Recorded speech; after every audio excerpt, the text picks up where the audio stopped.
Thank you so much. Thank you. Gosh, to arrive to spontaneous applause is just wonderful.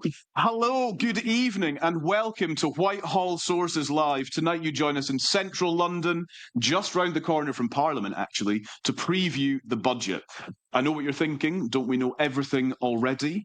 Most of it, probably yes. In any case, we're going to chew it over. We're going to make sense of it throughout the course of our evening together. Thank you so much for listening. Thank you for watching. If you're on YouTube, we appreciate that. And thank you to this magnificent group of people who have gathered with us here at the headquarters of Make UK.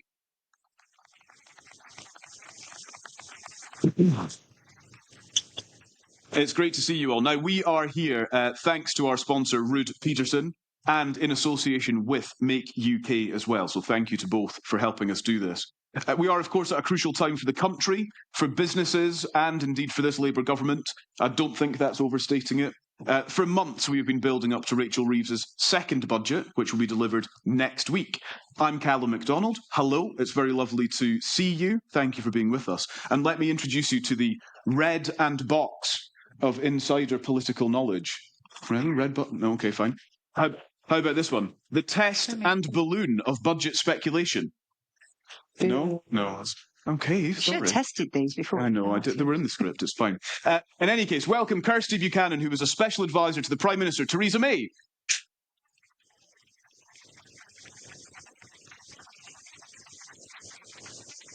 And also welcome political strategist, the glamorous Joe Tanner.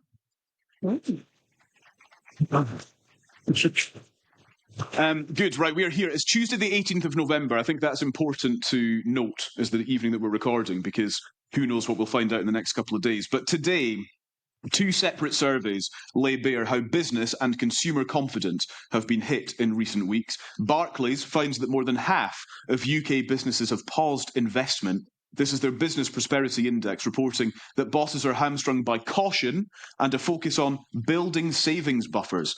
There's another survey as well out today from Santander, finding that 47% of businesses are looking to take their businesses abroad. They're worried about weak economic growth and potential tax hikes. The UK economy inched forward by just 0.1% in the 3 months to September.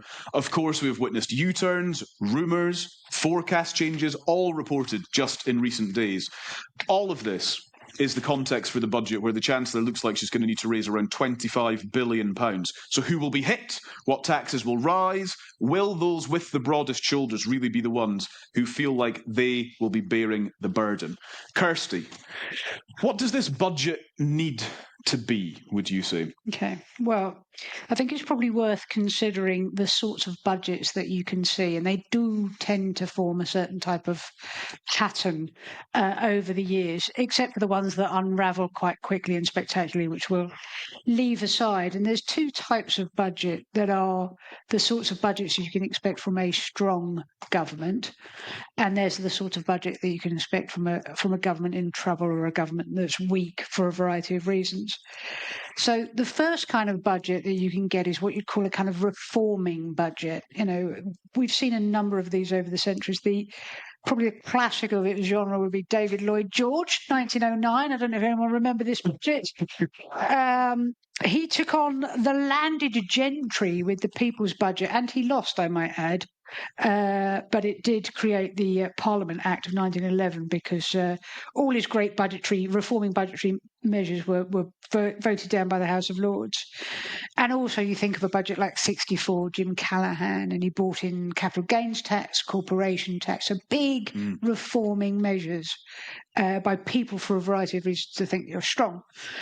The second type of budget I would call kind of a narrative budget. It's the sort of budget that builds on the message that a government is already trying to push out to the country. Again, a classic of this would be Howe in 1981. Margaret Thatcher was intent on driving down inflation. She said inflation is the destroyer of all. And to do this, they took some really hard measures. They raised taxes, which was extremely unpopular at the time. But they did it because it was their narrative was getting rid of the demon of high inflation. And Gordon Brown, again, throughout Gordon Brown's budgets, we had that sense of, he used to call it prudence for a purpose. I mean, he would spend like a drunken sailor on shore leave, but that's what he would call it. And that was the theme. He was trying to create the narrative of a government of a golden rule, fiscal responsibility, sound money. And so you had those narrative ones. And then you have the third type, which is a government that is on the ropes, struggling a bit. And I would call that a survival budget. Sometimes in politics, too often in politics these days, I fear, you're left with trying to choose the least worst options so that you can live to fight another day. And I think this is where Rachel Reeves is. She's got this incredible high wire act to perform at this budget where she, doesn't rock so much that, the markets react. And then she needs to do enough to appease what is increasingly a quite rebellious parliamentary party. So that's a kind of survival. But it's a horrible analogy in politics. Sometimes you can bleed out quickly or you can bleed out slow. And I think one of the reasons I think she's backed away from income tax raise and breaking that big manifesto commitment is because this budget, a budget of across the piece kind of separate budget measures, will allow her to fight another day, or at least that is the hope. Okay, 3 types of budget. Joe, let's go on to consider how real and I suppose how raw, actually, this period of speculation has already been, and the various sorts of suggestions that have been floated, whether it's on income tax, whether it's on how businesses will be hit. All of these things have caused reactions already, one of which from business is to say, well, hang on, don't come for us again, you did so last year. Are businesses always predisposed to complain about potential tax rises, I suppose, is the question. I mean, I think business has got every right to have an opinion about what's going to come in a budget. But I think the challenge around this budget has just been the sheer uncertainty because so much has been put out. I don't know how sick of the budget everyone is in the room, and we haven't even had it yet. But it's like we've all been marched up hills and sort of dropped off halfway up that hill. And some people are still clinging on the way up or the way down. But I think the pre-briefing has been pretty unprecedented. And I think the damage overall is building on that narrative that started. When you said about the narrative budget, I was thinking the narrative is we're just skint, right? That's the narrative. There's no money. But we've been building essentially on this negative picture about the prospects for business from pretty much when the government got in, because they said there was no money, nothing we can do, but actually putting off business really from investing and from making some pretty big decisions that they need to make. So I think they've got a right to be concerned, particularly after what happened in the last budget. But I think overall the uncertainty is just problematic. I think it's going to take a bunch of MPs into the budget pretty miserable. And I think it's going to put a lot of businesses on edge. Yeah. So then, Kirsty, what are we hoping to learn, to hear from our guests this evening? I think the challenge for Rachel Reeves, and the thing that I'd be most interested to hear from the panellists, this government's done some very good, very sensible things in terms of growth in a long-term investment sense. Rachel Reeves changed the fiscal rules to borrow to invest in the long term. That's 120 billion over the lifetime of this parliament. Very sensible thing to do. Also, the planning reforms for housing and infrastructure will help put money back into the economy and speed growth. Also, very sensible measures. The trouble with both of these is they're very long-term measures. And what we saw in the 24 budget was a whole bunch of tax-raising measures that have impacted on growth in the immediate and short term. So we had minimum wage rise, we had the increase in employers' national insurance contribution, we've got the employers' rights bill coming in. All of this adds burden to business, adds cost to business, and means that prices go up and hiring goes down. And so I think one of the things I'd really like to hear from the panel today is what they think Rachel Reeves could or should be doing to speed growth in the economy in the short to medium term, as opposed to just this long-term investment. Joe? Well, we've got a pretty illustrious panel. Yeah. So I think, we've got voices that are talking to business regularly.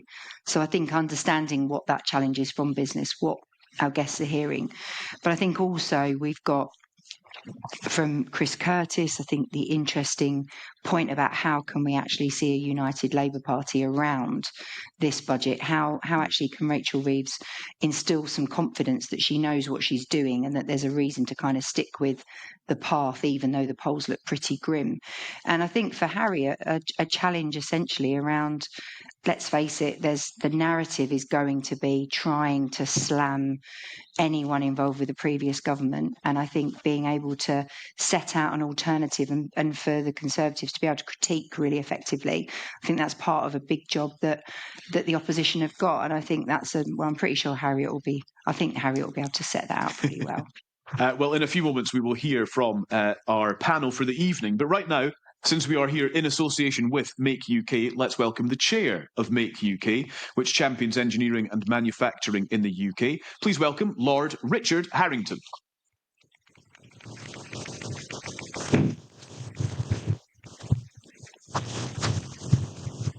Thank you so much for having us, Richard. It's good to see you. Pleasure, Callum. I really like this. I've always wanted to hold a microphone like this. Richard Harrington, we double up for karaoke after we finish. Very much so. Yeah. I want to ask you a question in two parts. What do you want the budget to do, and what do you expect the budget to do for those with whom you work? Well, overriding, what I would like to see is some stability. I'd like to see a very clear vision, very clear, no grey area rules. So, because the government has a huge credibility problem and people don't believe the announcements. To give you an example, Make UK, which represents 26,000 manufacturing businesses, campaigned very heavily on energy prices. And you may remember in the budget and spending review, it was agreed that energy prices will be equalised with France and Germany. 6 months later, it's not even gone out to consultation yet.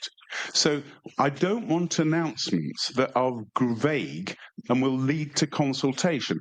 And the current feeling of the government, and I know this from the Employment Rights Bill, from the sensible people in government is, well, we've got to do it because of the unions and our left wing, but don't worry, there'll be 60 consultations and it'll be pushed into the long grass. So whatever is decided, I really don't want any more of that. If the tax rules have got to be changed, they've got to be clear, precise, and that they are changed. But of course, what I really want is a regime that does not punish business further. And as Kirsty said in her opening remarks, many of the things going through Parliament at the moment for political reasons are very anti-business. And by the way, this wasn't just this government. Boris was regarded as an anti-business guy as well. Although I was a Conservative MP, I'm a non-affiliated peer. Yeah. I'm chairman of the largest trade body in the country. So I'm not making these partisan things. But I did a review for the last government on foreign direct investment. We interviewed 200 companies, sovereign wealth funds and pension funds about if they had invested in the UK, what their experiences were, and if they hadn't, why. And lack of consistency of policy was the top one. And that's still the case today. So that my plea is, whatever is done, it's as brief and clear as possible. Obviously, I feel business has been punished enough.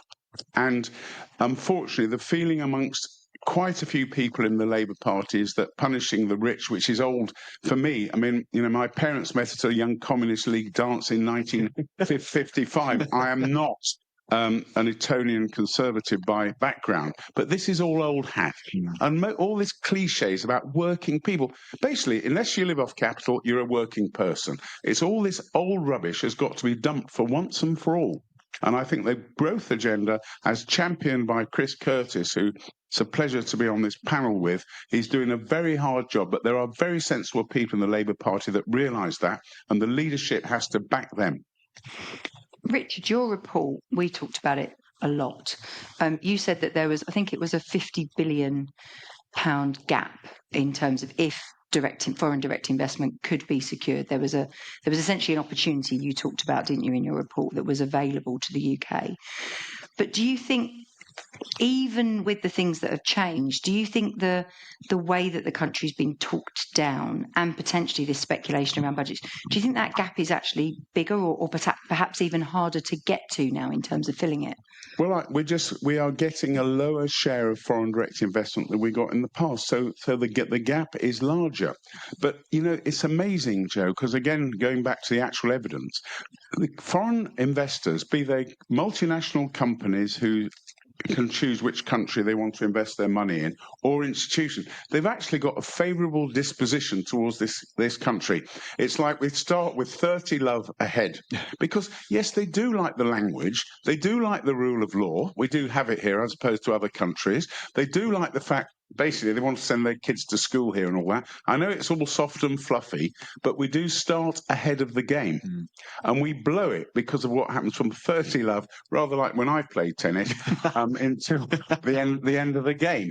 And it is because of things like lack of consistency of policy, which the Labour very correctly criticised the last government. And we thought, at last, we're going to have a bit of peace and quiet. We've got our green policies organised. We've got the flexibility of labour markets, but actually, really, that's a good thing, with the exception of a few tweaks for the gig economy and things that most people would agree, that's it. We hope, coming up a stable economic policy, not based on huge, massive growth, because it's not there, but with a tax burden that most people feel fair. I don't mean tweak up some bits and pieces, but generally. Yeah. And we haven't had that. And, there's all these memes going about for poor old Rachel, like blaming the Battle of Hastings and all this kind of stuff. And yeah, the Tories in 2010 blamed Labour, but it's enough now. And I think honesty, saying this is the position and this is what we've got to do. And I think when I heard that as she's put out this message that we're going to change the income tax once and for all, I think people would understand that. But instead, unfortunately, the political reality, and in my experience with Make UK, where we meet with government a lot at cabinet level, for them to mention, you've got to understand the politics of it. The politics of it's their own party. Yeah. I mean, whatever people said about George Osborne and David Cameron, of which I was part of the government, they didn't have to think, am I going to get it through the party? Yeah. And this is dangerously early on in the cycle for that to happen. Yeah. I think that's a really interesting point. Something to which we'll return, actually, is the kind of politics of the whole situation. What would you say? Is tax the biggest concern for business after the national insurance contributions rise last year? Where's the concern? It's costs. Right. Of which tax is an element of it. Companies are not that bothered about corporation tax. Right-wing politicians are obsessed with corporation tax. But when you see budgets for businesses, because it's basically below the line, they're much more interested in business rates, energy costs, labour costs, which of course includes national insurance and that kind of stuff. Yeah. So it's just costs generally. And I think, when the Chancellor in the last budget, she increased the national insurance by 2%. Yeah. And she actually said, well, I don't know, and this is my words, not hers, why are people making such a fuss? It's only 2%. Because if you're sitting at number 11 Downing Street, it's 2% only. But actually, it's an increase of 18% in your bill if you're running a business. And then, of course, there was the minimum wage. And they have to understand that paying more tax all the way through is just another cost and another reason to stop foreign direct investment and domestic investment, people investing in their own businesses. Yeah. Richard, those tax increases that we saw in the budget, did that disproportionately hit certain industries more? I think obviously of hospitality, because not only did they raise the employer contribution, but they also dropped the threshold at which it starts to kick in. So people that have a higher kind of proportion of entry level jobs and relatively low wage jobs presumably would have been hit even harder. Kirsty, we showed evidence to the Chancellor that for some of our members, and I'm not talking about micro businesses, that their labour costs alone had gone up by 22%, and including business rates and energy, some of them in 2 years it had gone up by 40%. Well, from a business point of view, it's a disaster. Yeah.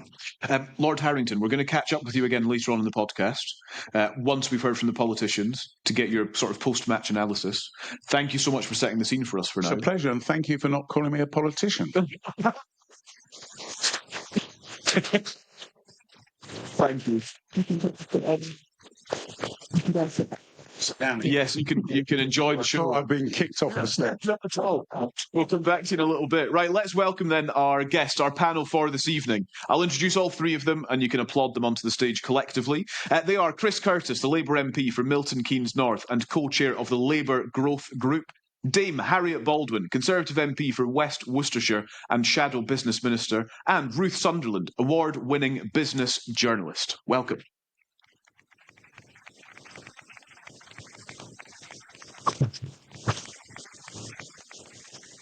Thank you all so much for being here. Make yourselves at home. Water is available. Lovely sofas that you... Oh, thank you. Yes. Thanks to Lord Harrington. That's right. Exactly.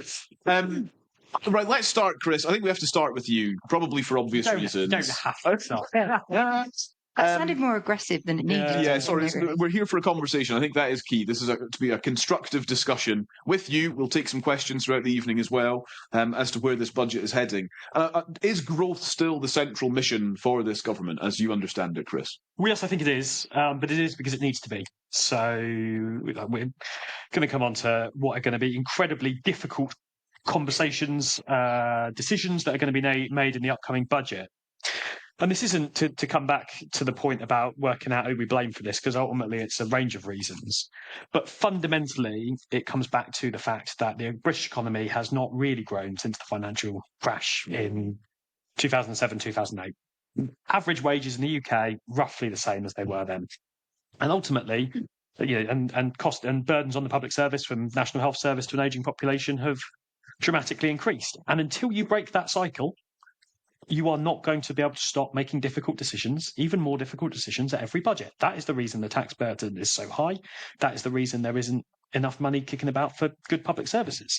I say in the last 10 years, it's not quite in the last 10 years now, but in the 10 years running up to the last general election, if the British economy had grown as quickly as the OECD national average, there'd be £40 billion that Rachel would have kicking about in the Treasury, so no difficult tax decisions and more money for public services, or even tax cuts at this budget. And every family in this household would have about £5,000 on average more sitting around in their bank account. Can you imagine a country where every family in this country had about £5,000 more on average, and Rachel had £40 billion more sitting in the Treasury? That is what growth would have delivered. So, I won't repeat a lot of what was just said, other than to say that I think there's lots of people who kind of run out of hope, given that lack of growth over such a long period of time, in this idea that Britain can go back to that again. But you know what? We are an English-speaking country with a time zone that straddles the world, more talent per capita than almost anywhere else, and some of the best universities on the planet. If you can't use that in order to deliver growth in the new modern economy, then you really are doing something wrong. So we should be able to deliver growth, and I'm confident that with many of the changes this government's pursuing, we will be able to get back to that again. I admire the optimism and hope of your message, Chris. Got to get through the day somehow. I can refer to an alternative vision of Britain, one of stuttering economics, poor productivity, and living standards, which are Rachel Reeves' words for where we are at the moment, which is not exactly talking up the economy. But if we can go back to that slightly peculiar speech she gave, which I'm afraid I'm going to rather meanly call the waffle bomb speech from 2 or 3 weeks ago. Waffle bomb? The waffle bomb speech. Now, I was a little bit curious with that, because growth seemed to have been almost notable by its absence. She said that the priorities for this budget were protecting the NHS, reducing the national debt, which I didn't think was a priority. I just thought it was kind of one of the things that would allow you to do what were your political priorities, and improve the cost of living. What happened to growth being your number one priority? I was curious as why it wasn't in there. Look, I mean, Rachel has, I think, used the word growth more times than any other, so I don't think you should read too much into the exact words that were used in one speech. What Rachel was trying to do in that speech, not unreasonably, was start to have a conversation with the British public about how difficult decisions are going to be required in this budget, and they are. But it can't just be the budget where we make difficult decisions. And I think this is the thing. That is ultimately about looking at where we are, looking at one side of the balance sheet and the other, and working out what tax and spend are. Every single day of the year, we should be making difficult decisions in order to reform the British state, so that it can bring about growth in the British economy, support growth. That means doing things like ensuring that we actually get a proper energy infrastructure built in this country, not listening to the NIMBYs that have stopped us from building pylons across East Anglia, or accepting that we... let me give you one example, because we just heard about the British state constantly going out to consultations. Jeremy Hunt, I think in 2019 or 2020, correct me if you think I'm wrong, launched what he called a sprint to get SMRs built, small nuclear modular reactors. We know this is the future of the energy network. He wasn't Chancellor, I don't think, until 2022. 2022 then. Let's take 2022. Small modular reactors, a sprint in order to do this across the UK. It's taken years and years and years in order to make a decision about who might put them, and we finally announce where they're going to go, and they might get built by 2035. If that's a sprint, I mean, imagine how far Usain Bolt could get in 13 years. He'd probably get around the planet twice, right? The British state has to be able to go from coming up with an idea, which may be a good one, to delivery of that idea over a much shorter time frame. And I think we need to be, when we're talking about growth, when we're talking about delivery, when we're talking about the economy, we need to be thinking about how we get the British state working to deliver it, not just these wider questions about tax and spend. I think the counterbalance to growth, particularly when we think about a budget, and why this matters when we talk about a government's ability to take difficult decisions, we are going into a budget where this government was unable, despite having 160 working majority, to get through relatively modest £5 billion worth of budget cuts. Now, you can make an argument about whether PIP was the right thing to go for, but nevertheless, when people look at a chancellor and want to have confidence that she can take the tough decisions, you also want to have confidence that the government can drive some of the tough choices through its own parliamentary party. And if you ask my personal opinion on welfare, just very quickly, I don't think the problem with the package that was being put forward was that it was too ambitious. My problem with it is that it wasn't ambitious enough. What we were trying to do is effectively look at how we could plug a gap, do welfare reform to plug a gap in a fiscal hole. That's not the way we should be viewing welfare reform. We should be coming up with a more ambitious plan for how we can cut the welfare bill by 20 billion, by entirely reforming the system, looking at how you can get people back into work and better support them, working with employers across this country, ensuring that incentives are back in the right place. And you could be saving multiples of what we were trying to save there, because we are well out of whack with the rest of the world when it comes to the number of people who the welfare state is supporting. So we should be looking at a far more ambitious, longer-term package than we were looking at when we tried to... But then a bit like the budget was the problem with politics. The problem, I think, if you approach this in the right way, the Parliamentary Labour Party would definitely support a bold reform to the welfare system. Nobody, regardless of their politics, thinks that the current system and the trajectory of the current system is working. But it is about, we can't approach it by trying to close a short-term fiscal hole. It's got to be about a long-term reform package. Harriet, a moment or two ago, when Chris was speaking about trying to the sprint, basically trying to do things more quickly, in what can only be described as a confusing moment, I saw you nodding in agreement.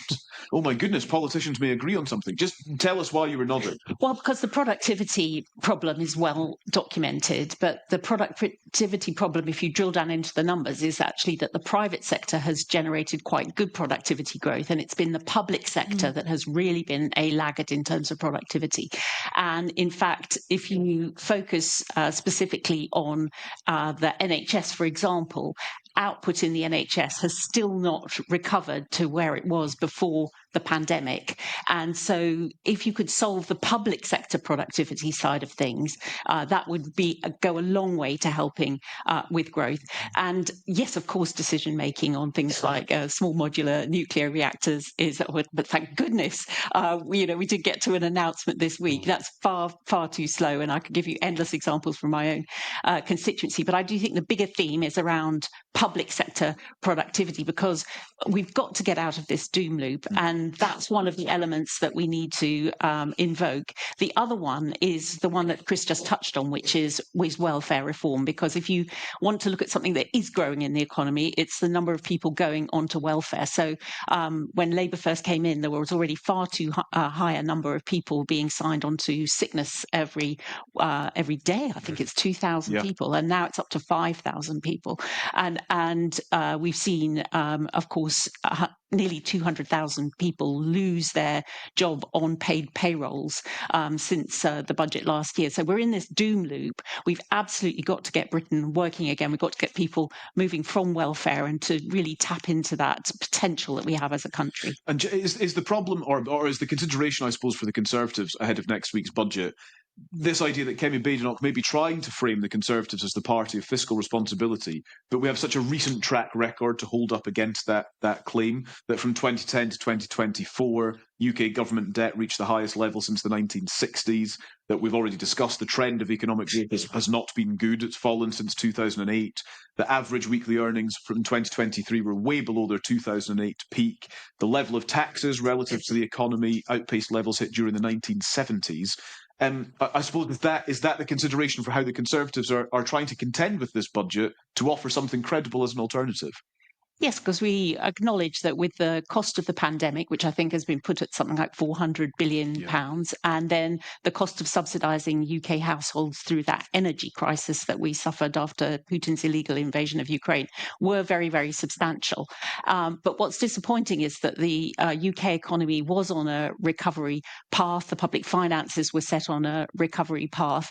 And I think that recovery path could have continued had Rachel Reeves in her Halloween budget last year made different choices. So I think the choice that she made, which was to increase public spending by £350 billion, paid for by 40 billion tax on businesses, and then the remaining 30 billion a year paid for by borrowing, those were simply the wrong choices. And you can see how that's led to bad outcomes in terms of growth, in terms of payrolls, in terms of inflation. And that's why she's facing these difficult choices again. And so we're offering a different alternative, which is where we live within our means, that we find a way to tackle the welfare side of things. We'd be very willing to work with the government in terms of finding a way forward in terms of that welfare issue, and therefore get some fiscal responsibility back in, and the ability to cut taxes on things like family businesses. The farmers' tax hike has got a lot of press, but the inheritance tax on family businesses, as I'm sure we'll be hearing more, has actually had a really dampening effect on people's investment decisions in those businesses. So I think there are things you could do if you were prepared to cut your cloth more prudently now. Lots of conversation to come. I just want to get a question actually from Sam, who I think is in our audience this evening. Sam, do you want to make yourself known? Hold on right there, because we're going to get you a microphone, which will take as long as it takes Paul to strut through the room. Remember the word sprint. This is our wonderful producer, Paul. Sam, thank you so much. What's your question? Yes, I'm Sam from the consultancy Stonehaven. I was formerly a civil servant. I remember in that time that the budget was like one of the best guarded secrets in Whitehall. I can't remember if I'm imagining that now, because back then most people would find out in the 6 o'clock news, 10 o'clock news, or the papers the next morning. Now, months in advance, we're seeing all the announcements kind of come out drip fed through. I guess my main question around this is, well, why is this started? But more importantly, is it helpful or a hindrance to UK politics and fiscal security in the UK? It's a great question. Ruth, I want to come to you first on this. Have you ever known anything like it? No, so I've been a business journalist for about 30 years. I was obviously started as a child reporter.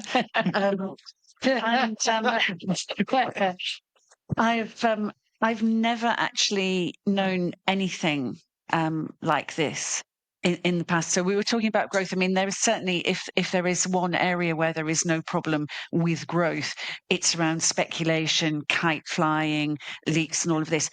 Is it helpful? Well, I guess the theory behind it would be that you sort of test the waters and see how things go down. I think it's not helpful on any level. I think it allows opposition to shoot you down. It allows everybody to, at the Mail and at the other papers, to get very angry about everything, which doesn't necessarily take a lot of, exactly, I was going to say, it doesn't exactly take a lot of encouragement.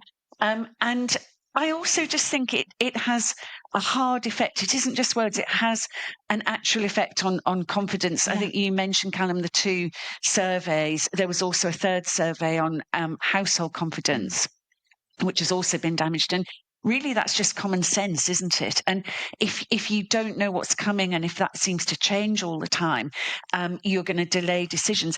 I also think it's quite damaging in the sense that so the average reader of a newspaper or listener or viewer of TV or radio, they don't really think about things like fiscal headroom and however many billions. They don't think in those terms. What they would like to think is, well, are the people in charge here credible and competent people who seem to know what they're doing, kind of whether I agree with them or not? And I think that sense has been, if it was there, has gone. And I think the perception is one of chaos, that the bond markets are nervous, that everyone's a bit nervous about what next. And let's face it, we're kind of sitting here and we don't quite know. Even now. It absolutely has real world consequences. And we saw information out from the Office for National Statistics today about the number of people from the UK leaving the country. And I think that's partly on the back of speculation, certainly businesses putting off investment decisions. And I think one of the things that you might see, I'm going to hazard a prediction for something that hasn't been floated, I don't think yet, is that the Chancellor may announce in her budget that she's only going to have 1 per year, just to reduce the amount of policy uncertainty and speculation, because it's been unbelievably unhelpful. And it's coming a month before Christmas. This is the season of the year when retailers have their biggest sales time, and everyone's sitting there thinking, oh, my income tax is going up. Are they not going up? They're really worried. Is my council tax going to double? All this kind of really unhelpful speculation. Chris? Well, we should start by asking how the recovery's going from leaving the civil service. You doing all right? I don't know what the recovery arc is from. Which department were you in?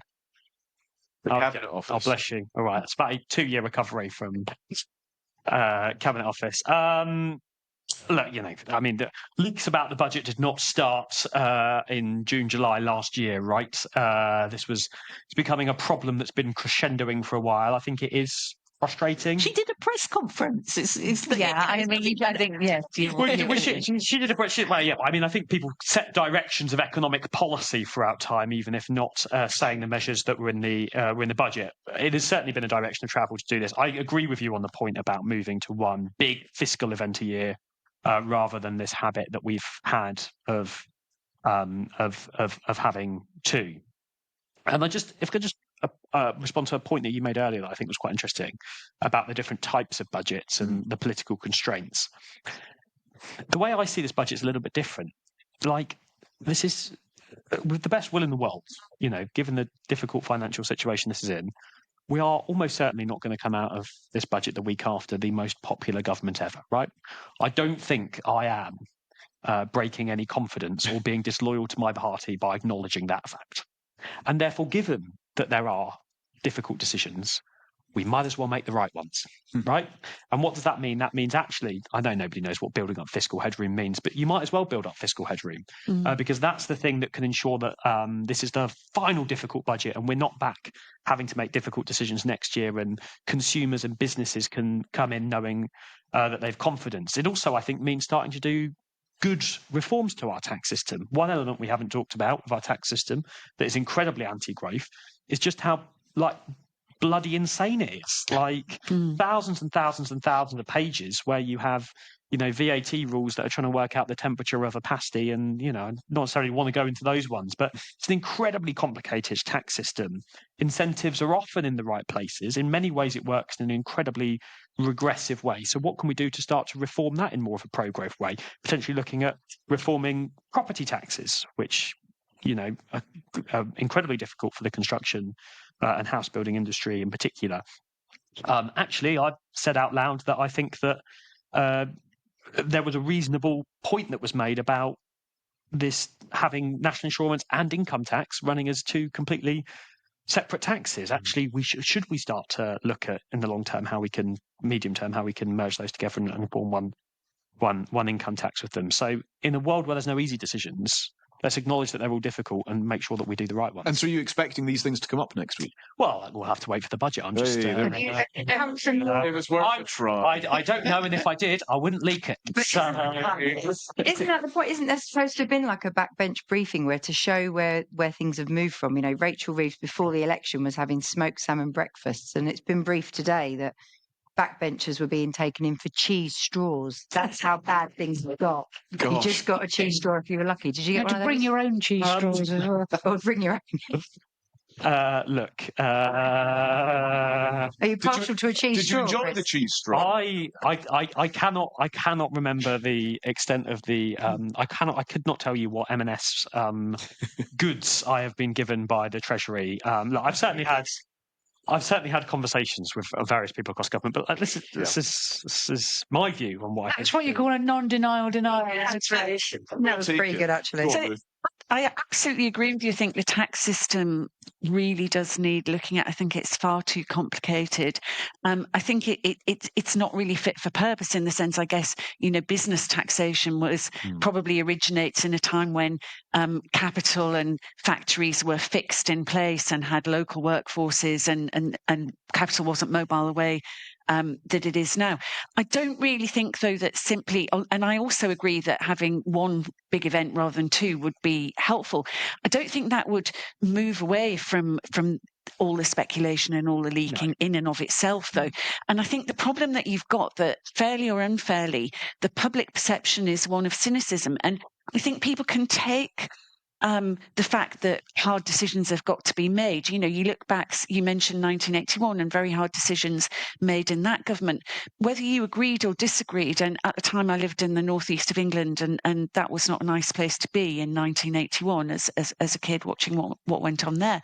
But at least you felt there was a rationale behind those hard decisions, whether you agreed with that rationale or you did not, as I said. Now, I think the problem here is there are hard decisions talked about, but no kind of guiding narrative there. So people think, oh, this is about political survival. It's hard decisions because they're hard for us to take, not, and that's breeding this sense of cynicism. And that is exactly the point. One of the problems this government has always had is a lack of a kind of core narrative. So whilst you're right, there could be very sensible measures, there could be very sensible reforms, there could be lots of things in the budget that we don't know about. It feels hard to believe that the things that we don't know about in this budget are test way. But nevertheless, none of that is going to be the prism through which the media, Westminster, and therefore kind of the whole country will view this budget. It will be seen for one thing and one thing only: can she survive? And by extension, can Keir Starmer survive? And the thing that frustrates me the most about Rachel Reeves, she always had a really, there's a few, but the one that upsets me the most, she always had a really good narrative, and a narrative that not only she could and should have built on, but the entire Labour government could and should. It was a terrible word, but securonomics. Yeah. We live in an uncertain world of volatility, both economically and politically, and increasingly socially. And if you'd had a narrative that built on stronger communities, stronger economy, safer borders, that's the whole prism through which this government could have been seen in a much more positive way. Instead, we've got back foot, and can she survive? Can he survive? Will they make it to Christmas? Will they make it to Easter? We'll jump into Chris, Sorry, and we'll come to you. I know Harriet wants to come back in. All I would say is, I think the comms and the message and the story could certainly have been better. Could be better. We said roll the pitch. They've dug the thing up and chucked the turf up in the air and slapped it back down in a very botched way. But I'm a loyal backbencher, Pete, so we're going to go with at points could have been better. Certainly true. But those more fundamental reforms, which are actually far, the proof's in the pudding. Ultimately, a lot of them are still happening. We've talked about SMRs and what we're doing in order to get energy infrastructure built across this country. Planning reform is still incredibly important. We still have made it too difficult over very many years to build things in the UK. And regardless of, whether we've been talking about it in the best way, we've still made the boldest and most radical planning reforms in a generation, if not two. And that is the kind of thing that is going to ultimately drive economic growth, which is going to mean fewer difficult decisions in the future. Yeah, but the big problem is that some of the things you're talking about, Chris, were things that you ran on in your manifesto. And some of the things may be equally sensible, but they were not in your manifesto. And to the Ruth's point about cynicism and the message discipline that was in the Labour front bench in the run up to the election, which was around, we're not going to raise taxes beyond what we have outlined, and we are just going to focus on growth. And then just even a few months in to be doing an intervention of the size of last year's Halloween budget was just so massive you could see it from space. And then something like council taxes, there's a perfectly coherent argument for what you're talking about. But when asked in the run up to the general election last year, every single Labour front bench has said, we are not going to make any changes to the methodology around council tax. And so the cynicism and the betrayal that people feel when we've had this incredibly large tax hike is not to be underestimated. And you're seeing it in people leaving the UK and businesses taking their investment decisions elsewhere. We can rehash the budget from last year, but ultimately every budget should be tested against the counterfactuals, right? I'm not trying to I'm trying to avoid going, the Tories were to blame, but I'm sorry, you do deserve a lot more blame than you're willing to take responsibility for, at the very least, right? I'm not saying that we've been perfect, and I'm not saying that there aren't some things that are excusable that would have made that difficult situation for every government. But I do wish you would turn around at some point as a party and accept maybe some level of extra responsibility above what you're willing to do, which is that every single problem, it seems to be, your message seems to be every single problem started existing about July last year and got much worse after that Halloween budget. Ultimately, we can squabble about the size, but there was a black hole that existed in autumn last year. But also at the same time, we came in, and Wes Streeting will tell you that first day on his desk, he was told that unless more money went into the NHS, we would be delivering fewer appointments this year than we were last year. And while I agree that the welfare system needs to be reformed, one of the biggest reasons why we've got so many people out of work in this country is because we've got too many people living on NHS waiting lists, which is also bad for economic growth and also bad in the long term for that fiscal headroom. So at the very least, can we just acknowledge that you didn't leave us with very many easy decisions, and that NHS data was not available or publicly available to us before the last election, nor was the ways that you massaged the figures. And if you take the difficult decisions that are happening in the run-up to the budget this time round, it's because of what the OBR is downgrading productivity, right? They're not downgrading productivity because of what's happened over the last 15 months. They are looking over a significantly longer period of time, and they're acknowledging, rightly, in their defence, that they have been too optimistic about productivity numbers, and therefore when they look into the future, that's a bias that they need to correct for. Now, that's not something that we could have gone, well, in 15 months' time, the OBR is going to do this. The Conservatives weren't factoring in that might be something the OBR would have done. We didn't do it.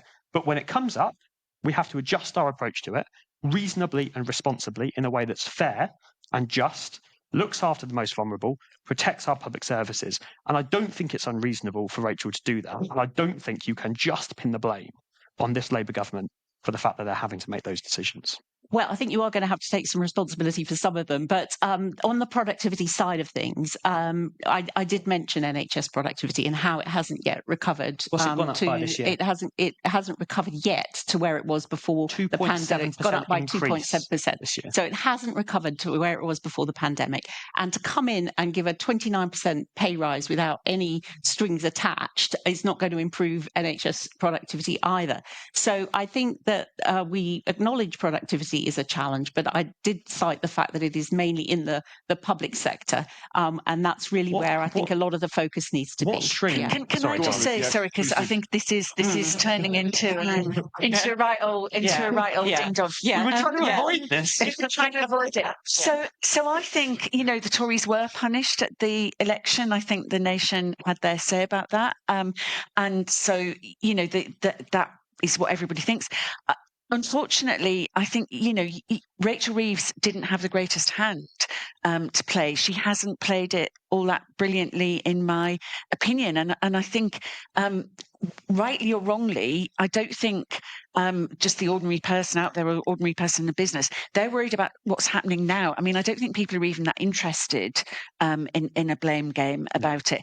I mean, we did, and you're touching on some really interesting things here, actually, amidst all of this. And, one of probably my biggest preoccupation of anything is the fact that we've got, I think it's 9.4 million economically inactive people in this country.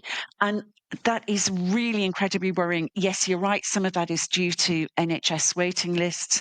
But it's just such a huge number of people. And I think, how can we move ahead as a nation if we're not addressing that? We've got nearly 1 million young people who are NEET, not in education, employment or training. I mean, if nothing else, we've got to give hope to those people. And a lot of them are there's about 200, what I call forgotten towns. Some people don't like that phrase, or, left behind towns. And we're here in London, in the centre of London, where it's a different world. I went last week to Alfreton in Derbyshire.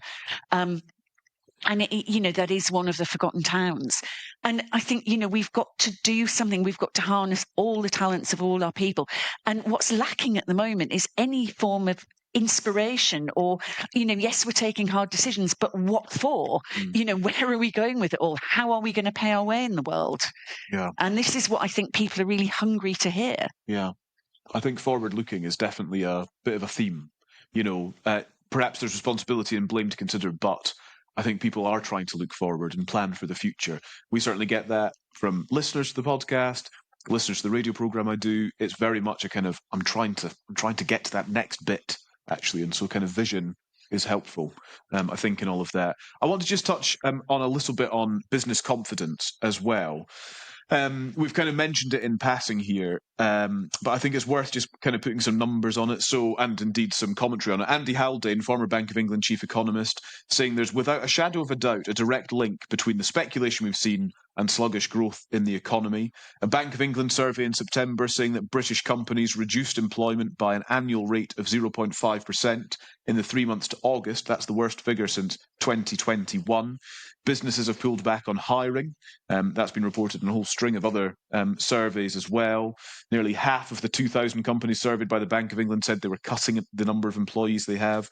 There's a lot going on here, Harriet. When you hear this kind of lack of confidence, the sort of direct action here, which is cutting the number of employees, how long does it take to turn that around? What I'm guessing at is, if Rachel Reeves was to say things next week that were considered to be good and positive from businesses, would those same 2,000 companies start employing people the next day, I guess? How does that work? Yeah, I certainly think once the budget's sort of out there, assuming it's broadly within the parameters of what have been briefed, then that will mean that there can be a period where businesses can plan. I think one of the areas I'd love to see the government think about compromising is on this employment rights bill, which is currently in the Lords. And yesterday there were, I think, quite a few suggestions from the upper house as ways that the employment bill could be compromised, because I think we do hear from a lot of businesses that one of the reasons they're not taking on that marginal employee is because of some of the measures they're not sure what they're going to be in terms of the employment rights bill. This is the bill, the day one rights and the end of 0 hours contracts and so on and so forth. So there's been some good work done in the Lords and some sensible compromises offered. And I think that would be a constructive way forward, rather than to keep insisting in the Commons on those specific measures. So I'd like to see that. Under the theme of confidence, Ruth, I want to come to you, because we often talk about the bond markets in the run-up to a budget and how hamstrung the Treasury may or may not be by the reaction of the bond markets.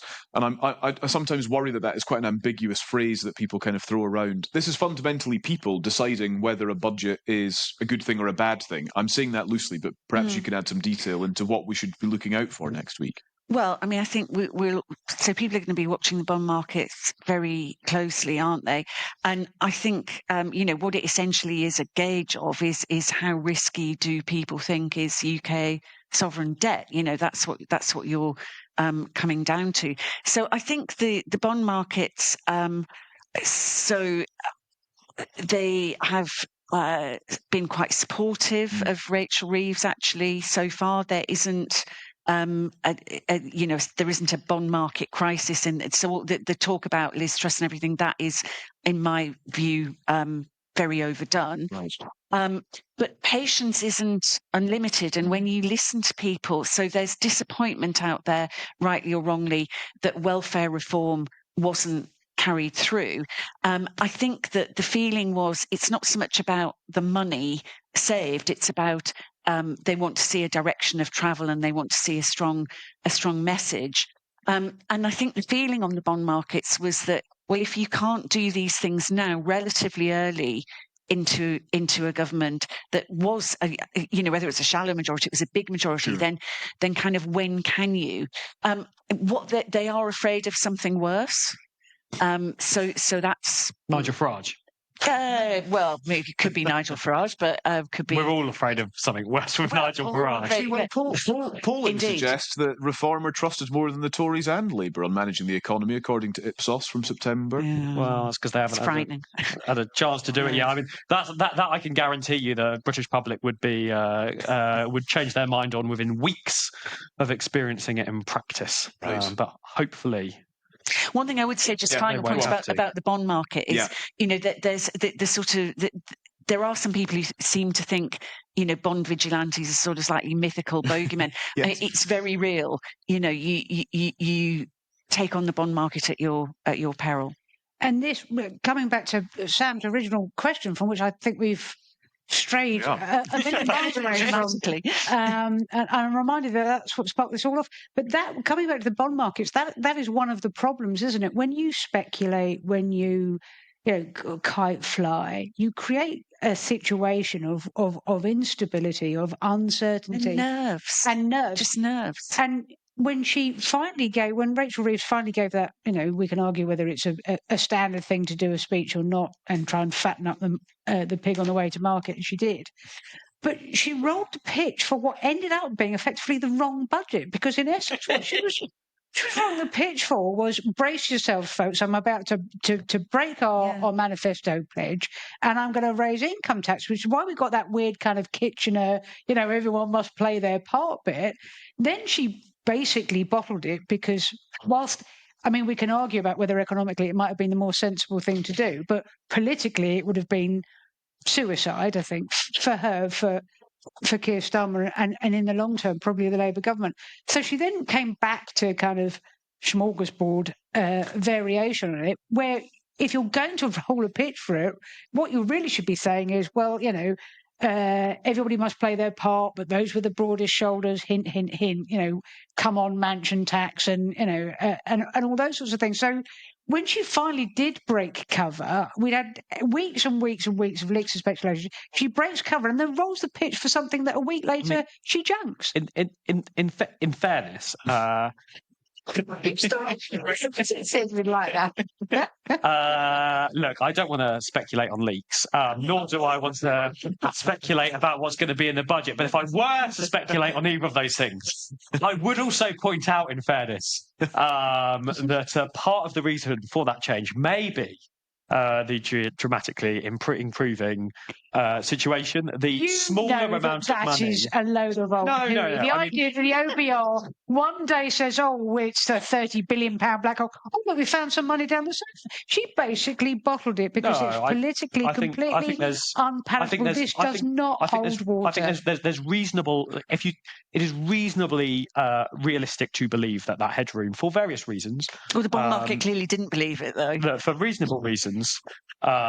Had decreased by, let's roughly speculate, £10 billion between that speech happening and the final decisions having to be made. Okay. We're going to take a couple more questions from the audience in just a sec. But first, I've got one. Yeah, go on.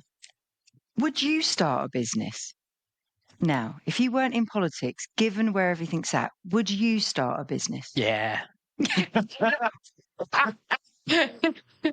Yeah, of course I would. Do you still think do you still think the UK economy, you still think the prospects, you think it's you think it's worth I'd go back to doing polling and market research, and I'm pretty convinced I could get a load of work from you, Joe, so. But it's an interesting question, isn't it? And maybe, Ruth, maybe you can speak to this. Is the kind of atmosphere, is there an atmosphere of optimism that would encourage people to start businesses? I mean, what is the data on that? How many businesses started in the what I mean, is there a feeling that this is a place you can do stuff, that you can make a business work? So, well, I think we have some issues around that. So we've seen one, I think, this evening where ExxonMobil have just shut down a chemical facility in Scotland. Yeah. So 200 jobs there. I mean, I think that's one example of business walking with its feet. I think you have to draw a distinction between multinational companies that can go anywhere. And I think they are making decisions. We've seen that. And then you've got the smaller and mid-sized businesses who are very much UK entrepreneurs. Honestly, so I don't have any numbers on that. No, that's fine. That's fair. But I think the feeling that I get very strongly is that people do feel a bit besieged. Harriet, I think you mentioned family firms as well as farmers. Mm-hmm. So family firms are definitely concerned about the inheritance tax situation, and they don't have necessarily the same sort of choices. You know, they are wedded to this country. Their businesses are in this country. They're here. So no, I don't think, and I think that's part of the problem, is we just need to have some inspiration, some sense of, and I always come back to, I'm actually very optimistic. During COVID, British businesses absolutely showed their mettle, responded to a very difficult situation with huge flexibility. And, we're as able as any other country on this planet to do that. More able than almost any other country. More able. And that yes. is the, if you'll allow me just to give a very quick non-facetious answer. This country still has so much going for it. Yeah, you would find it very difficult, particularly in the new economy we're moving to find any other country on this planet which has such a capacity to provide talent for some of the world-leading businesses that could take on the challenges of the future. And we still see this happening right across our economy. Yeah. So I'm not saying it's the easiest place in the world. I'm not saying there aren't challenges, but I can think, this is still one of the best places to set up a business of anywhere in the world. And I'm determined to do what I can in government to make it even better. So what we do need to do, we need to support the city more. I mean, this may be, and I think actually Rachel Reeves had said some sensible things about this. But, the city's not inimical to manufacturing or whatever, and we need to play on the virtues and the strengths of London as a financial centre, and the whole country then feels the benefit of that. So, one thing that won't happen but would be very helpful would be if you abolish stamp duty on share trading, for example. Abolish stamp duty all around, said one person who's trying to buy a home. Not self-interested at all. Right, let's turn. I want to kind of turn and focus a little bit more on the cost of living, which has been identified as the top priority for the government to address, actually, in this budget. There was a poll done of 7,500 people. 59% of voters demand action on the cost of living and the economy. That's higher than the number of voters ranking immigration as a top priority and the NHS as well. Harriet, the cost of living is not necessarily, the crisis, is not necessarily a new issue. It has been a problem for people for years. And I wonder if this is part of the battle here, is that growth is all well and good, but if my weekly shopping still costs me a fortune, speaking as a consumer and on behalf of consumers, that's where the budget starts to feel real. Yeah. And the budget, and I know Chris doesn't want me to look backwards, but last year's October budget has had the impact, according to the Bank of England, of causing inflationary pressures. So inflation has gone up from 2%, where it's back on target, to 3.8%, as businesses try to pass on some of the extra tax costs to their customers. And I think one of the other things that you hear from businesses a lot is around the cost of energy.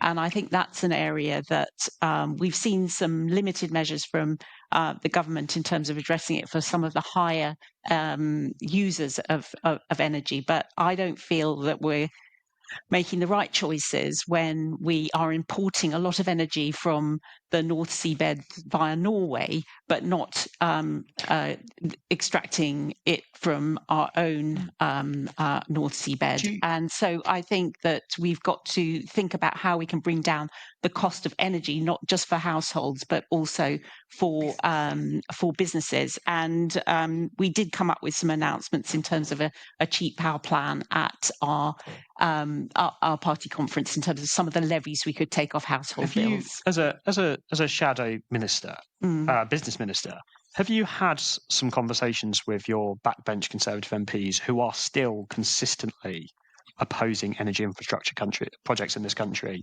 which we know is going to be what's required in order to end our reliance on foreign oil and gas, whether that's pylons that are running across East Anglia, which I don't know if the Conservative Party... That was a Green Party guy was objecting but there's to still them, Conservative MPs who are opposing it. I get it in my constituency, right? We put up 6 wind turbines a few years ago, and my God, like councillors were getting death threats over it, and the local Conservative council introduced a policy to then never build any wind turbines in Milton Keynes again, right? But that was fine. That didn't end up making any difference in the end because the Conservative Party announced it as a national policy a few weeks later, and it took this Labour government to reverse it.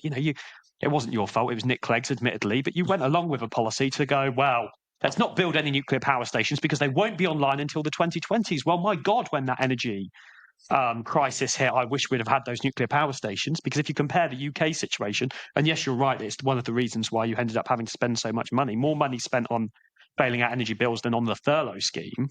But it was significantly more that we spent in the UK on doing it than in France. Why?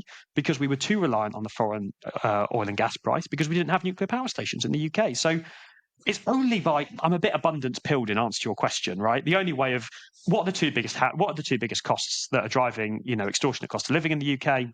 Some of it is food, admittedly, but actually significantly less than it has been historically. It is energy and it is housing. Why? Because we aren't generating enough energy in the UK and we haven't built enough housing in the UK. And we can sort of talk about budgets and taxes and everything else. The only solution, generate more energy in the UK, build more housing in the UK. And that is the only way in the medium, long term, even in the reasonably short term, that we are going to solve the cost of living crisis. And I get frustrated when I see politicians from any party, including my own, and especially the Green Party, opposing projects that are going to be required in order to do that and to tackle the climate crisis. Huge cross-party agreement breaking out here in terms of needing new energy infrastructure, needing new nuclear, and needing new housing. But let's also cut stamp duty on new housing as well. Yeah. And shares. I will say, actually, when we do these things and we bring lots of nods in the audience for that one, And when we do these things and we bring politicians together in this sort of, there is actually a startling amount of consensus on so much stuff. I think is it usually that they hate Green Party? People coalesce around that. I think often there's this picture that actually politicians are at each other's throats the whole time, and when you have conversations like this, there's a lot more that actually people agree on. Just based on what we're talking about, I want to bring in a question from Barry Johnson, who I think is here with us somewhere. Paul is going to locate you with a microphone in his own time. It'll be fine. Go on, Barry. Paul. Thanks for being here. Barry Johnson, small business owner as well, I should say. Great. Don't do it, Chris. Don't do it. Hang on. How's it going, being a small business owner? Well, it's fine, but small businesses buy from bigger businesses, right? Yeah. And it's definitely getting harder to get them to open their cash books. It's ambition. There's less ambition around at the moment. Okay. That big project, that big initiative that you might have done, you're kind of holding to see what happens. With another hat on, I'm chair of Friends of the Earth as well. So you talking about energy. I think probably the biggest difference between this Parliament and the last Parliament has been the shattering of the consensus on net zero. And I think there could be another party on that couch up there that will remain nameless, but it does seem to be. It's not the Greens.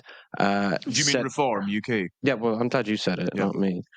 I guess my question is, where have the Conservatives gone on this? And also, will Labour take the bait on this? And Chris is in the thick of a lot of the conversations between the left and the centre and the growth of the party. Will the Chancellor take the bait on this? We've had a lot of briefings about EV charges, taking away incentives for those nice heat pumps. Yeah. there's a risk then of strangling the green goose. Okay. So where do we see the budget going on that? Yeah, some quick thoughts on net zero. Chris, let's start with you. Climate change exists. And it is going to, whether we like it or not, whatever your politics is, wherever you sit on the political spectrum, it's going to be a massive thing in every single one of our lives for most of the rest of my lifetime. And the people that are sitting around and now trying to pretend it doesn't, we can have a real honest conversation about how we need to respond to it, and particularly given that it's completely pointless unless you have international cooperation on it. Like, the right is sort of a reasonable argument. Like, if you go alone, you're wasting your time. But at the same time, the people get the shattering of the consensus, which is coming from, it seems, dismissing that this is a problem in the first place. Those people are going to spend the next 30 years looking like complete idiots. We can have an argument about how we approach it and the difficult trade-offs that are going to be required and how we work as an international community, but we need to, because the consequences of not addressing the biggest problem that's going to be facing the planet is devastating for the future of the British economy and the global economy and people's lives. Yeah, and I would say exactly the same thing in terms of climate change is real, and that we need to move to cleaner energy, but that includes new nuclear, and It does. It does incorporate a large amount of gas in our journey to reducing our emissions. And I do think that ought to be British extracted gas as much as possible rather than imported gas. And I think that to bring people with you on that journey, you need to make sure that it's not imposing absolutely business destructive and household budget destructive costs on you. And I think the work we've done suggests that you need to start cutting some of those levies in order to ensure that as we go on that journey, and Britain has led the world on this journey, that we can manage the costs without losing people. And I think the latest estimate I saw of the cost of it from the Office for Budget Responsibility was £800 billion. And so I think we need to be quite careful at this point in terms of that glide path, and I think that means that we can't have ourselves handcuffed by the net zero legislation for 2050. I think at the danger of complete agreement breaking out. Perish the thought.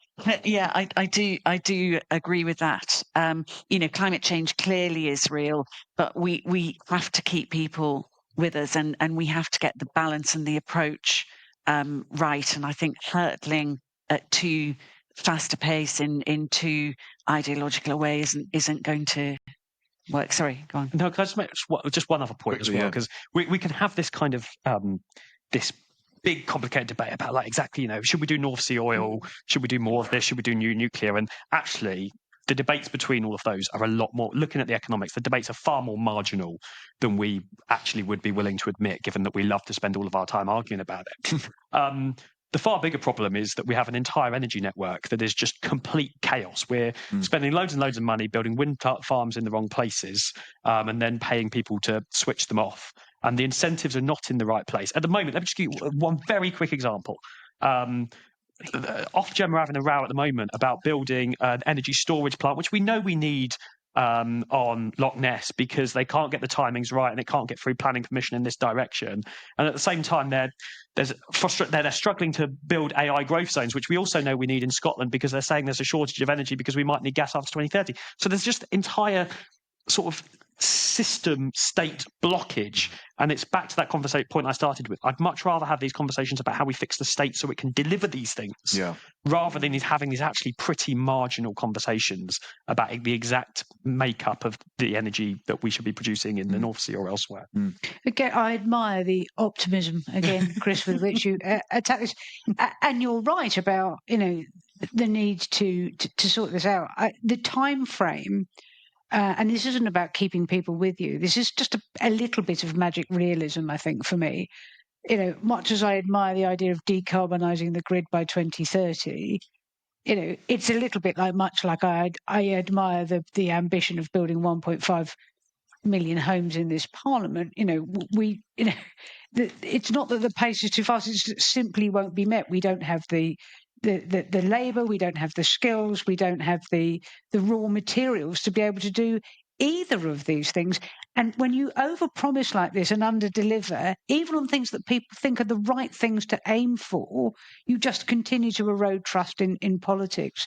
And again, we're up against a kind of, it's the right thing, it's the wrong messaging, and we need to be honest with people about the trade-offs that you need to have.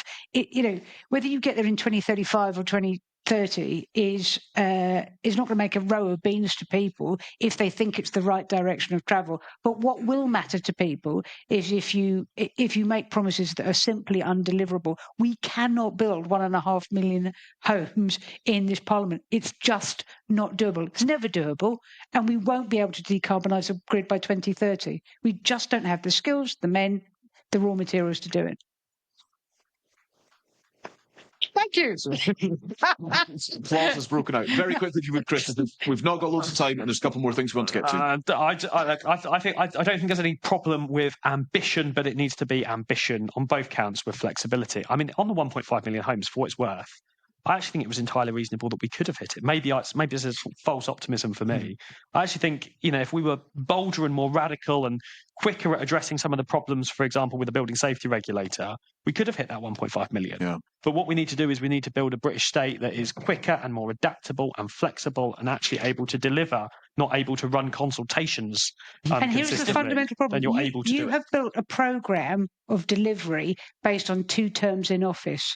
And at the moment, the problem with that is you may not get to 2 terms in office. No, I think we will. But there's that optimism again. Love to see it. Optimism. The original question, just to jump back, was about a lack of. He mentioned a lack of ambition, and I'll tell you what, I'm not going to apologise for being ambitious because this country needs more energy generation, and God knows it needs more homes. So on that basis, just to test that theory, what are you co-chair of the Labour Growth Group? Yeah. Do you have any confidence you're actually going to get any growth? Yeah, well, we've had growth this year. Anytime, proper growth. Somebody can talk about marginal bits of a percentage. Don't quite count for most in a press notice, growth you can feel in your pocket. Yeah. I don't. This has taken a turn. Goodness me.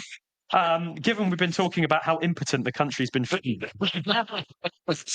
I'm sorry. No, all good. Right, one more question from the audience, and then we've got a couple of things we want to just whiz through before the end. Lucy submitted a question. Lucy's down at the front.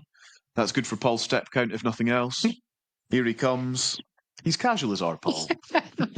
Lucy, thanks very much. So to continue the Freudian theme, I'm a psychotherapist.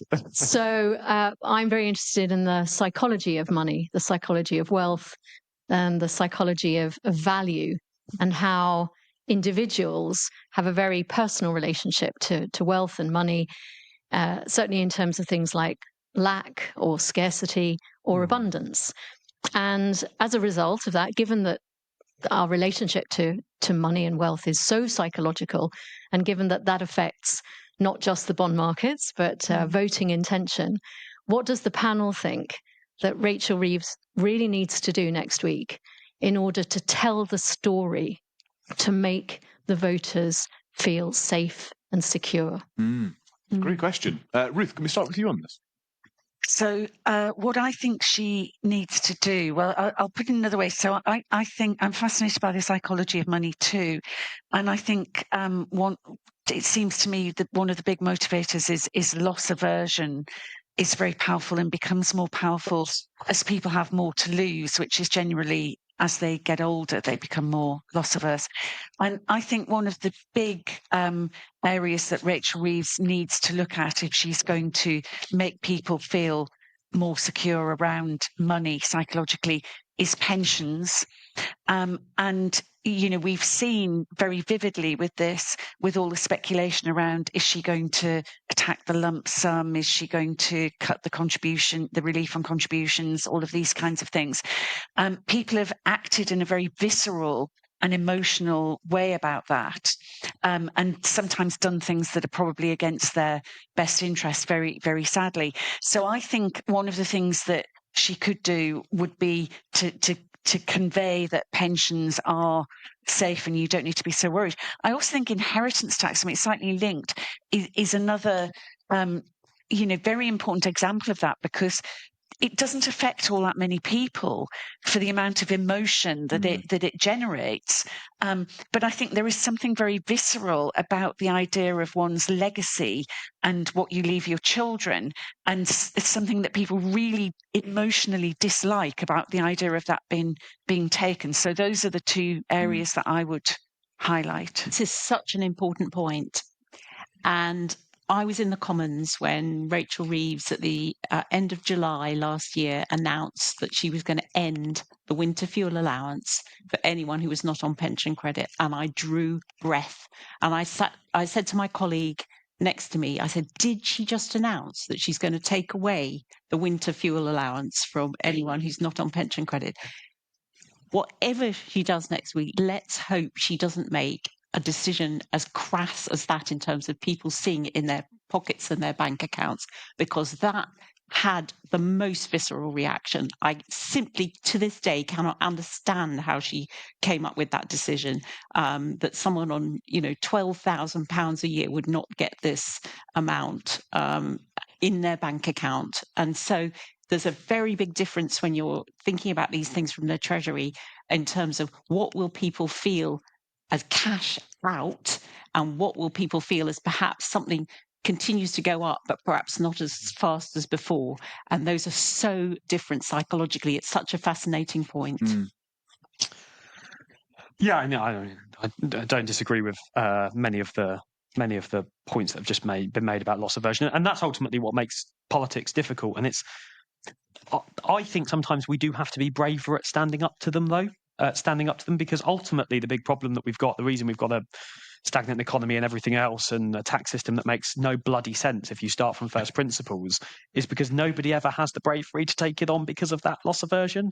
And sometimes you just need to, because the consequences of not doing so are so much greater than the consequences of doing so.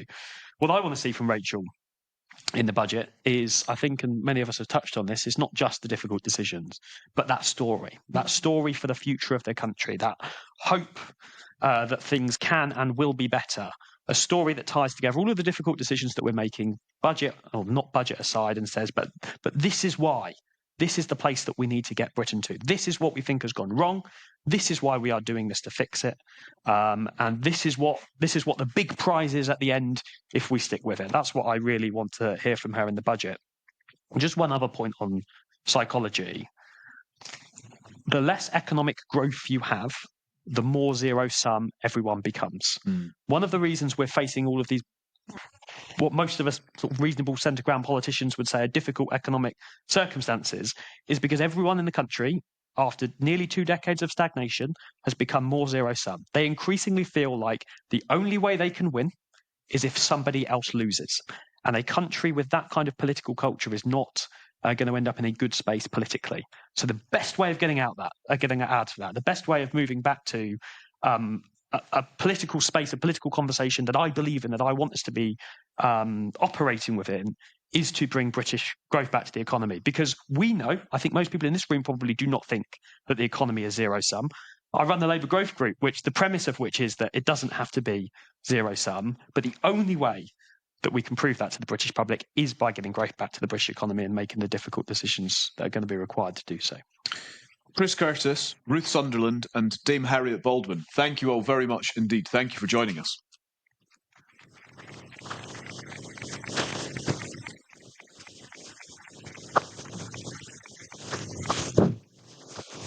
And thank you for your questions. I'm sure there'll be more conversation to happen after we finish recording. I just want to spend a few minutes back in the company of the chair of Make UK, Lord Richard Harrington, for a bit of debrief.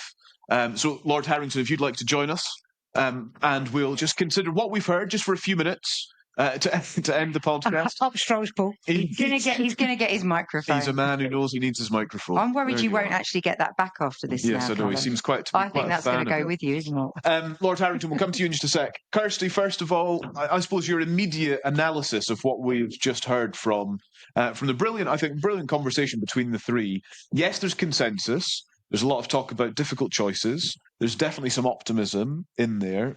What's your kind of takeaway? Look, I think you're right. As much as I admire Chris's optimism and anyone that watched Shabana Mahmood yesterday doing that brilliant performance in the House of Commons, it's quite rare to hear people talk with passion about what they truly believe, and it's nice to hear Chris talk with such passion about growth. However, I feel that this will all hit a juddering halt next week when we're produced with the hard realities of where we are. To put it in context, at the moment, 95%, our debt ratio is now 95% of GDP. Around the turn of the century, 2001, 2002, debt as a proportion of GDP was 29%. We are really going to bring this down here, folks. Sorry, we are balancing on an end of a precipice where £1 in every £10 we spend, £1 in every 10 we spend as a country is spent on servicing debt, not on paying down debt, but servicing debt. And so, yes, we need to make tough choices. Yes, there is a vision and you can have a better narrative about how you get there. But the reality is, until you have a government that can take on the tough choices that Chris believes that they can take on, but I think we're yet to see any conviction from a parliamentary Labour Party that seems unwilling to take some of those tough choices. I fear that debt is going to continue to add that kind of drag on any attempts at growth. And so we're stuck with a government at the moment that has put some very sensible, very good long-term measures in to get us where we need to do. I wonder that they might not be there to reap the rewards of those. Interesting, really interesting. Lord Harrington is back with us on stage. How are you feeling after what the conversation you've just heard? Are you feeling more optimistic? No, I'm really not feeling that optimistic. Not because of the panel themselves, which I think it was a very constructive and interesting conversation. But no, everyone says, we don't, not a zero-sum game, we want growth and this sort of thing. The reality is there's far too many people taking out of the system than put money into the system, however we dice it. Absurd political promises by all parties, like the triple lock, like endless universe. So I get a bus pass, and so do many people. All this stuff. No politician has the guts to say the game's up. The state will come back to being a safety net, which is what it was always intended. We know we've bribed you. We haven't even bribed you with your own money. We've bribed you with your children's money through all this debt. Well, I'm sorry, in a few years, it's just got to stop. And if you won't vote for us, I'm sorry, vote for somebody else. But no party has had the guts to say that. On the negative side. On the positive side, this was alluded to. Other countries are in a dreadful mess as well. I mean, they are.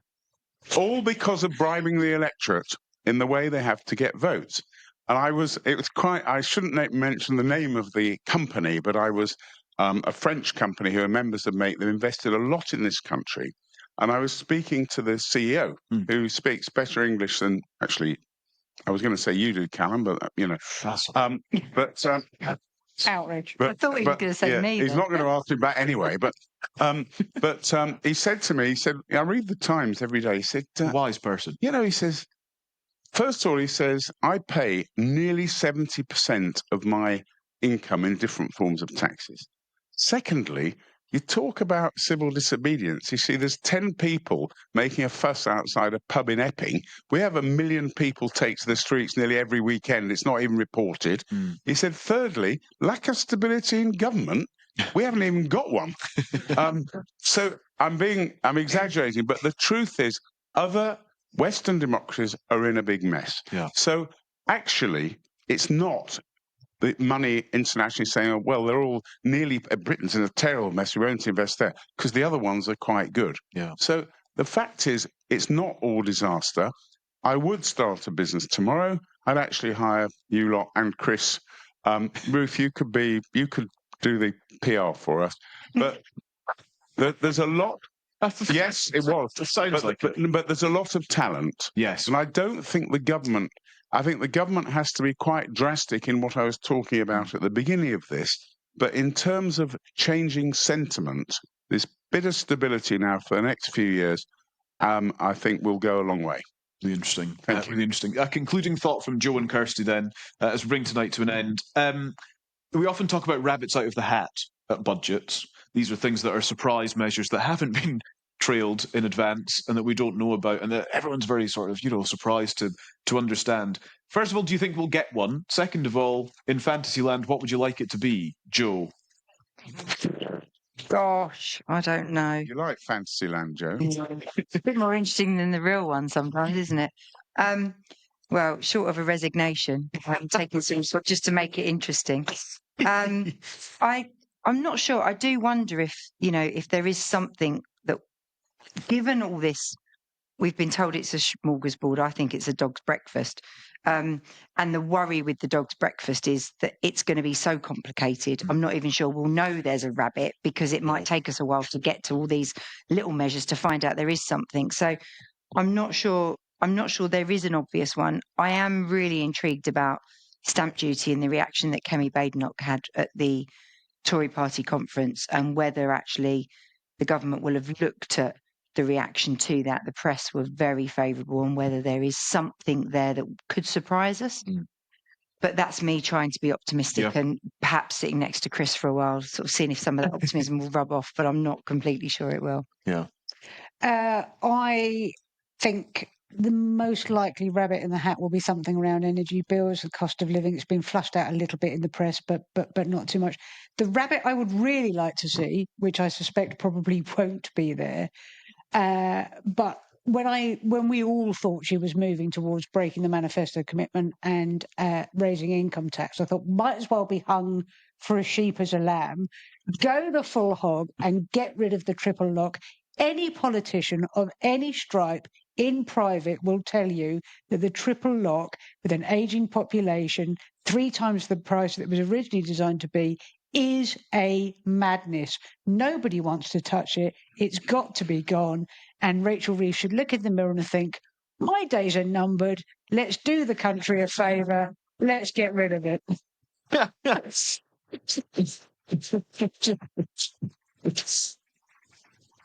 We know who the next chancellor might be. Well, you do a lot worse. I'm not going to get the pensioner vote, am I? You do a lot worse than Kirsty Buchanan. Lord Harrington, thank you very much. It's been a pleasure to be here. Kirsty Buchanan and Joe Tanner, thank you very much as well.